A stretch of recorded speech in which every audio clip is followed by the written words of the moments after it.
So I've been waiting a little bit to make this particular video because I know that I do have people from the gay community that watch my content, and I've been really kind of getting my relationship with the Lord back. And so I just want to be transparent, and I'm going back into missionary lifestyle, but I do want to talk about why Scripture calls homosexuality a sin.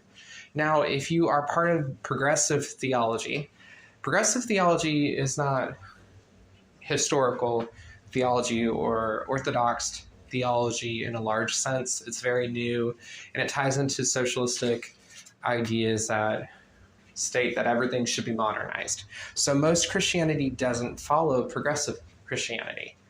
But for the rest of Christianity, it says that homosexuality and all sorts of sexuality outside of marriage between a man and a woman is wrong. But oftentimes there's not a huge explanation. People typically go, just don't do it, shame on you, and all people are going to hell. And I don't think that's very helpful. It doesn't bring clarity. So I want to pose to you a couple of reasons why the Scriptures give, and just kind of my thoughts and my experience as someone who's had partners on both sides, and my understanding of sexual attraction as it's outlined in Scripture. And maybe it'll help you. Maybe it'll give someone in the gay community a different perspective that they haven't thought of.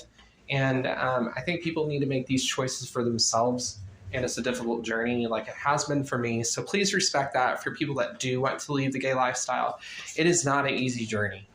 And most of the time, they're going to be told that they're wrong 90% of the time, or they're not even given a platform. But going back to what I was saying, Scripture tells us in the New Testament that they burned with lust for one another.